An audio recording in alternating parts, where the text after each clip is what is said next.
Assalamualaikum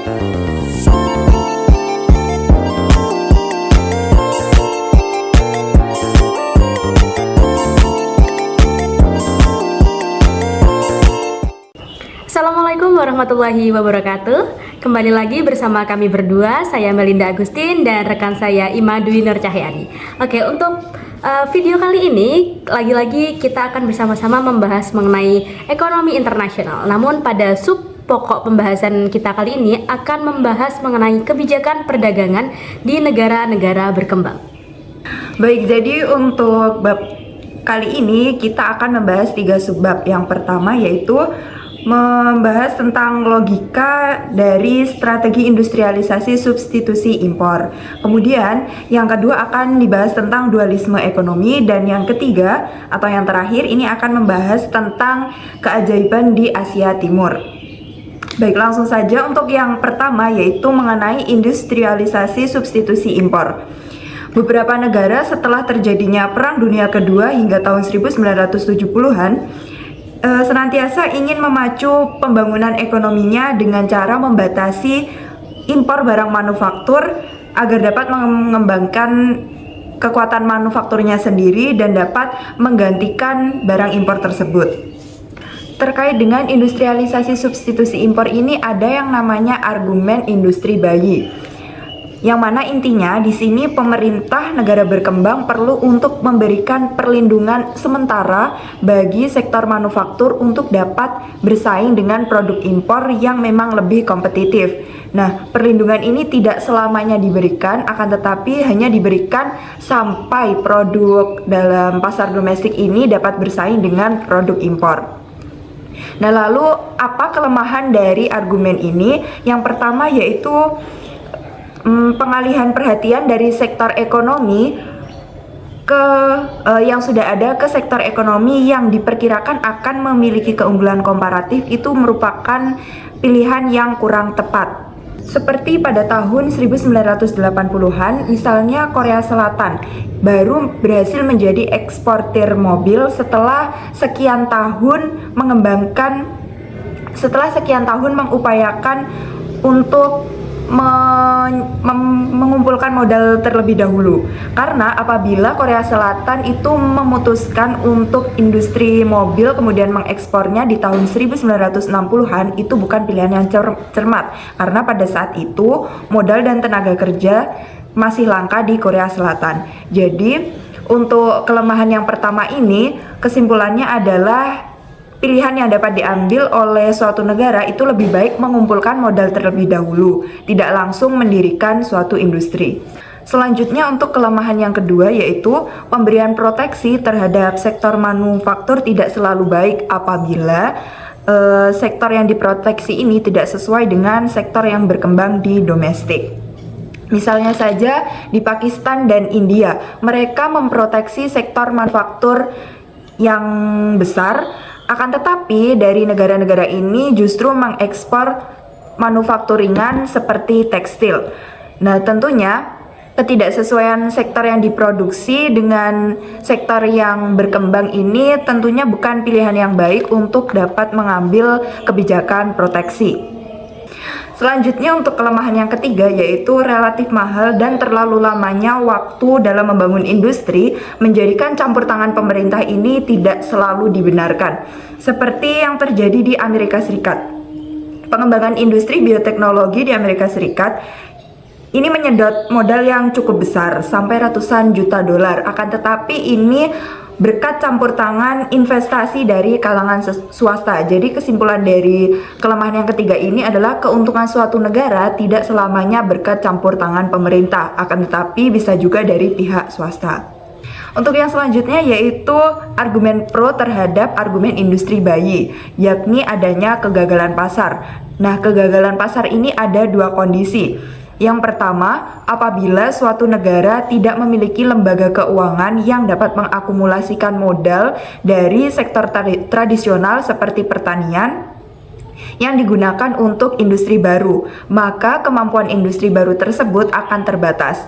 Lalu, kebijakan yang dapat diambil untuk mengatasi kegagalan pasar ini adalah yang pertama, menciptakan struktur pasar modal yang lebih baik tentunya. Kemudian yang kedua, barulah dapat diberikan proteksi bagi industri baru yang akan meningkatkan keuntungan sehingga dapat memacu pertumbuhannya dan pada akhirnya akan memacu pertumbuhan ekonomi. Kemudian untuk kondisi yang kedua, misalnya suatu perusahaan yang pertama kali memasuki suatu industri, mau tidak mau perusahaan tersebut harus mengeluarkan biaya untuk dapat menyesuaikan teknologi baru dengan lingkungan lokal. Dan kemudian perusahaan berikutnya tidak perlu untuk mengeluarkan biaya lagi. Nah, akan tetapi biaya yang dikeluarkan oleh perusahaan pelopor tadi tidak mendapat pengembalian sekalipun telah memberikan keuntungan yang tidak tampak, seperti adanya pengetahuan baru, teknologi baru, dan pasar baru. Nah, lalu kebijakan yang dapat diambil adalah yang pertama, industri tersebut harus mengganti biaya yang dikeluarkan oleh perusahaan pelopor. Kemudian kebijakan yang kedua dapat menerapkan kebijakan perdagangan seperti tarif ataupun kuota impor. Yang selanjutnya yaitu pendorongan sektor manufaktur melalui proteksi. Nah, dukungan bagi suatu industri baru adalah sebagai berikut. Yang pertama adalah teorinya, suatu negara akan berupaya memberikan subsidi ekspor barang manufaktur tertentu yang memiliki potensi keunggulan komparatif. Namun pada kenyataannya, justru negara tersebut mengembangkan industri domestik dengan menerapkan tarif atau kuota impor dalam rangka mendukung penggantian barang-barang impor dengan produk-produk domestik. Seperti yang pernah kita bahas di bab 5 sebelumnya, bahwasanya tarif yang mengurangi impor ini juga dapat menurunkan ekspor. Nah, pilihan suatu negara untuk menggunakan substitusi barang impor ini juga bersamaan dengan melemahnya pertumbuhan ekspor. Nah, suatu negara tidak bisa meraih keduanya secara sekaligus. Namun, strategi substitusi impor ini tetap dipilih dengan alasan sebagai berikut. Yang pertama, beberapa negara berkembang meragukan kemampuan ekspor barang manufakturnya. Mereka lebih percaya bahwa industri lebih kuat untuk dapat memproduksi barang substitusi impor daripada menggalakkan ekspor manufaktur. Kemudian yang kedua, substitusi impor menguntungkan kelompok kepentingan yang kuat, sedangkan ekspor sendiri tidak ada penyokongnya. Nah, dari sini tentu saja suatu negara akan tetap memilih untuk menggantikan barang yang diimpor dengan produk domestiknya daripada menggalakkan untuk melakukan ekspor manufaktur. Untuk yang selanjutnya yaitu dampak dari pengutamaan sektor manufaktur. Pengembangan sektor manufaktur domestik ini justru akan mengakibatkan stagnasi pendapatan per kapita, bukan pertumbuhan menuju perekonomian tinggal landas. Beberapa negara berkembang telah mengalami peningkatan pendapatan yang mengesankan. Sebagian dari negara tersebut pernah menerapkan industrialisasi substitusi impor, akan tetapi kemudian diakhiri. Nah, sebagian lagi justru tidak pernah sama sekali menerapkan substitusi impor. Nah, alasan argumen industri bayi tidak berlaku secara menyeluruh adalah karena proteksi dalam kurun waktu tertentu ini tidak dapat menciptakan sektor manufaktur yang kompetitif apabila ternyata negara tersebut tidak memiliki keunggulan komparatif di sektor manufaktur. Negara tersebut bukannya menerapkan tarif impor, melainkan kuota impor, pengendalian nilai tukar, dan peraturan kandungan domestik yang rumit, serta saling tumpang tindih satu sama lain sehingga akan sulit dalam menentukan seberapa besar proteksi yang telah dilaksanakan dan seberapa besar efektivitasnya. Nah, solusi bagi negara berkembang terkait permasalahan skala produksi adalah dengan melakukan spesialisasi produk, dengan mengekspor barang tertentu dan mengimpor barang lainnya. Akan tetapi, industrialisasi substitusi impor ini menghilangkan pilihan-pilihan tersebut karena terlalu memfokuskan industri produksi pada pasar domestik. Pada akhirnya, strategi tersebut justru akan memperparah ketimpangan pendapatan dan terjadinya pengangguran. Untuk submateri yang selanjutnya yaitu masalah perekonomian dualistik. Perekonomian dualistik merupakan perekonomian yang terbagi ke dalam dua sektor, yang mana masing-masing sektor tersebut tumbuh dan berkembang dengan tingkat yang berbeda. Kemudian dari perbedaan itu muncul suatu permasalahan yang disebut sebagai masalah dualisme ekonomi. Lalu, apa keterkaitan dualisme ekonomi dengan kebijakan perdagangan? Yang pertama, keberadaan dualisme ekonomi menjadi pertanda bahwa pasar tidak berfungsi dengan baik.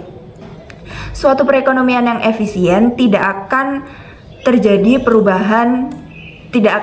perbedaan upah yang mencolok antar sektor. Jika pasar tidak berfungsi dengan baik, mungkin akan ada kasus kegagalan pasar yang menyimpang dari kaidah perdagangan bebas. Kemudian, yang kedua yaitu kebijakan perdagangan memegang peranan yang besar dalam mengatasi dualisme ekonomi. Sejumlah ekonom mengatakan bahwasanya kebijakan substitusi impor ini bertanggung jawab atas adanya dualisme ekonomi tersebut, atau setidaknya turut memperburuk gejala-gejalanya. Nah, selanjutnya gejala dari dualisme ekonomi adalah yang pertama, nilai output pekerja sektor modern itu lebih tinggi daripada nilai output pekerja di sektor pertanian. Yang kedua yaitu tingkat upah di sektor modern tentunya lebih tinggi. Dan yang ketiga, meskipun nilai output dan tingkat upah di sektor modern itu lebih tinggi, akan tetapi imbalan yang diperoleh oleh industri modern tadi tidak selalu tinggi atau bahkan justru lebih rendah. Kemudian yang keempat, intensitas modal di sektor modern itu lebih tinggi, dan yang terakhir adalah terjadinya pengangguran akut. Nah, telah dijelaskan oleh Ima tadi bahwasanya dualisme itu terjadi karena adanya ketidakberfungsian suatu pasar, di mana pada kali ini kita akan membahas mengenai dengan pasar tenaga kerja. Jadi dualisme ini terjadi karena adanya ketidaksesuaian atau ketidaksesuaian berjalannya atau ketidakberfungsian lagi yang terjadi pada pasar tenaga kerja, di mana di sini terjadi perbedaan tingkat upah antara sektor manufaktur dan juga sektor pertanian, di mana sektor manufaktur ini memiliki tingkat upah yang lebih tinggi dibandingkan dengan sektor pertanian, yang di mana kita artikan bahwa di sini kedua tenaga kerja yang ada di kedua sektor tersebut itu memiliki kemampuan yang sama, akan tetapi di sini adanya ketidaksamaan di tingkat upah. Nah, kita bayangkan bahwasanya ketika terjadi tingginya tingkat upah di sektor manufaktur, maka hal itu akan memicu terjadinya perpindahan tenaga kerja dari sektor pertanian ke sektor manufaktur. Maka kita ibaratkan di sini ketika adanya penambahan satu tenaga kerja di sektor manufaktur, hal itu akan menyebabkan atau menimbulkan keuntungan sosial marginal. Akan tetapi di sini pihak perusahaan tidak diuntungkan karena keuntungan sosial marginal ini hanya akan didapatkan oleh tenaga kerja yang tadinya di sektor pertanian lalu berpindah ke sektor manufaktur. Maka di situ tenaga kerja tersebut akan mendapatkan keuntungan berupa kenaikan tingkat upah. Akan tetapi di sini tidak memberikan keuntungan kepada pihak perusahaan. Nah, sebenarnya perbedaan tingkat upah di setiap sektor ini akan berdampak pada alokasi tenaga kerja, yang dimana sektor pertanian akan semakin kehilangan jumlah tenaga kerja, dan karena jumlah tenaga kerjanya akan berpindah kepada sektor manufaktur. Akan tetapi yang perlu diketahui bahwa semakin banyak tenaga kerja yang berpindah ke sektor manufaktur, semakin banyak sektor manufaktur tersebut menyerap tenaga kerja, maka justru tingkat upah di sektor manufaktur akan semakin menurun. Kenapa? Karena sektor manufaktur itu, setiap sektor itu pasti akan memaksimalkan nilai produk marginalnya, sehingga nilai produk marginal tersebut harus sama dengan tingkat upah yang ditetapkan. Sehingga untuk menyeimbangkan hal tersebut, mau tidak mau, jika sektor manufaktur menambah tenaga kerja, maka sektor manufaktur tersebut harus mengurangi tingkat upahnya. Sehingga di sini ketika terjadi kenaikan output yang disebabkan karena perpindahan tenaga kerja dari sektor satu ke sektor yang lainnya, maka hal ini justru tidak ideal atau tidak efisien karena hal tersebut akan merugikan di salah satu sektor.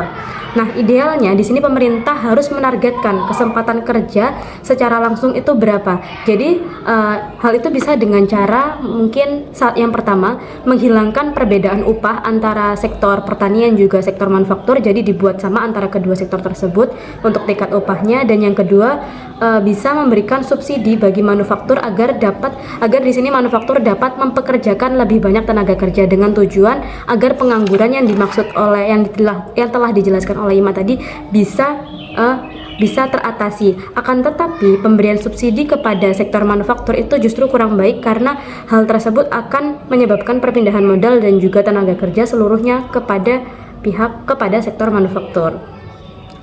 Nah, sehingga yang dapat diprediksi, sehingga di sini untuk alternatif pilihan ketiganya, jika di pertemuan lalu kita membahas terkait dengan alternatif pilihan kedua, maka di sini kita akan membahas alternatif pilihan terbaik ketiga, yaitu dengan pemberian proteksi tarif bagi sektor manufaktur.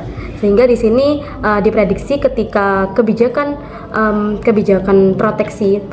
pembatasan tarif bagi sektor manufaktur itu akan semakin banyak sektor manufaktur itu dituntut untuk menghasilkan barang. Nah, di situ nantinya akan semakin banyak menyerap tenaga kerja.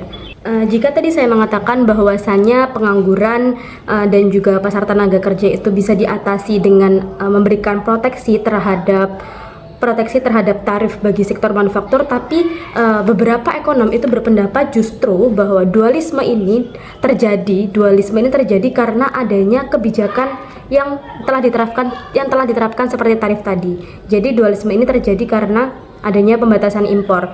Kenapa? Karena pembatasan impor ini akan menyebabkan sektor manufaktur itu memiliki modal yang jauh lebih tinggi dibandingkan dengan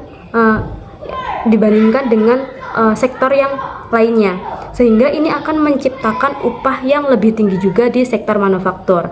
Nah, selain itu dualisme ini juga terjadi karena lemahnya pengendalian sistem perbankan, yang dimana hal ini mengakibatkan kredit yang disalurkan kepada perusahaan itu berjumlah terlalu banyak, dan yang paling berpengaruh di sini pembatasan impor yang dilakukan itu masih selektif. Jadi hanya dilakukan kepada barang-barang modal tertentu dan itu tidak diterapkan kepada barang-barang modal yang lainnya.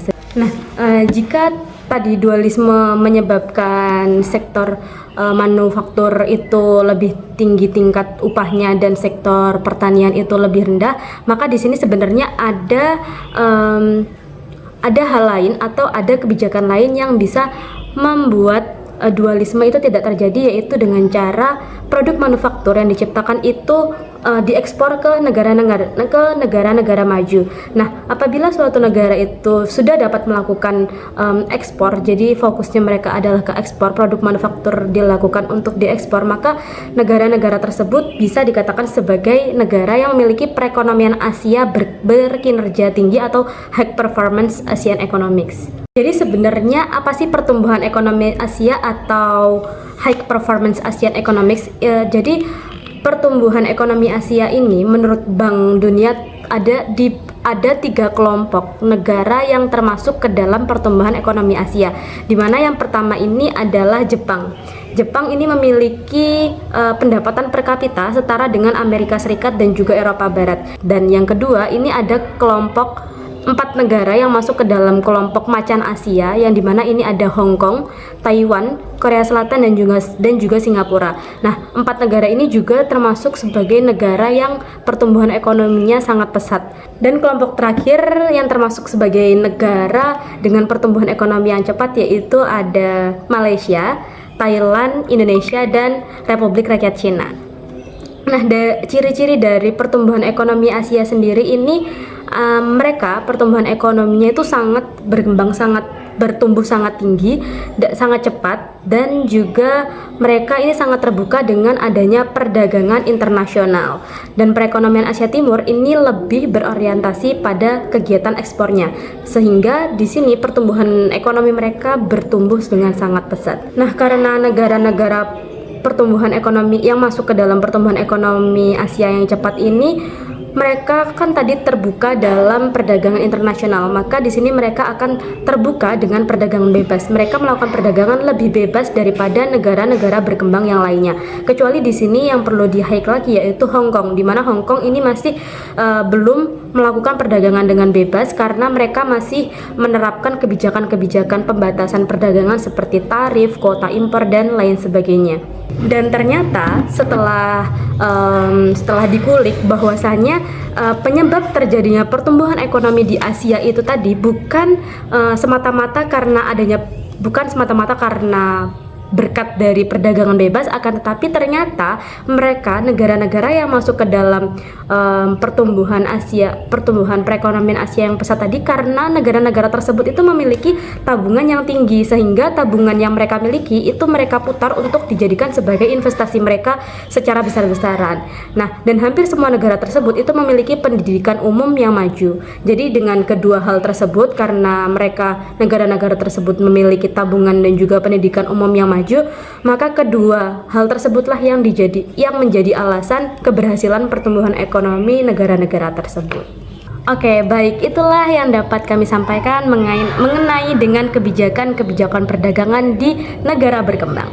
Oke, mungkin teman-teman yang menonton bisa memahami dan juga sehingga ilmu ini dapat bermanfaat bagi teman-teman semua. Oke, see you dan terima kasih. Wassalamualaikum warahmatullahi wabarakatuh.